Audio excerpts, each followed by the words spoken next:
नमस्कार मंडळी. सो आज आपण करणार आहोत साबुदाण्याची खिचडी.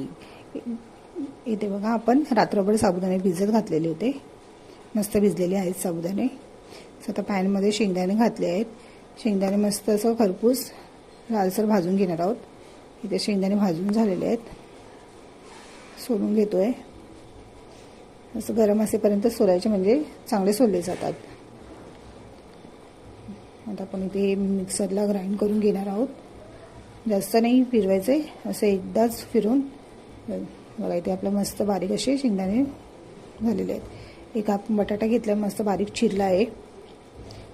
पॅनमध्ये तेल घेतलं आहे, तेलामध्ये जिरं, 2 ते 3 हिरव्या मिरच्या, कढीपत्ता मस्त असं परतवून घ्यायचं आहे. आणि बटाटाही असं थोडं परतवायचं आणि झाकण लावून एक 5 मिनटं मंद आचेवर शिजवून घ्यायचं आहे. इथे मस्त बटाटाही शिजलेला आहे. तर आता आपण त्यात साबुदाणे घालत आहोत. चवीनुसार मीठ, मस्त मीठ घालून असं परतवून घ्यायचं, सगळीकडे लागेल असं. मस्त असं परतवते आणि झाकण लावून एक 5 ते 10 मिनटं शिजवून घ्यायचं आहे. इथे आता आपण शेंगदाण्याचं कूट टाकणार आहोत.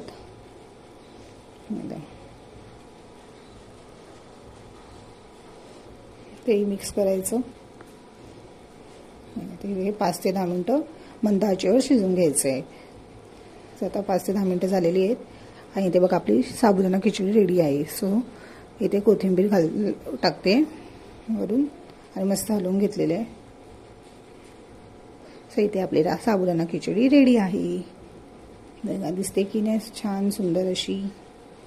सो माझं चॅनल तुम्हाला आवडत असेल, लाईक करा, सबस्क्राईब करा, बेल आयकॉनवर क्लिक करा आणि शेअर करायलाही विसरू नका. चला तर मंडळी, या खायला. Bye bye.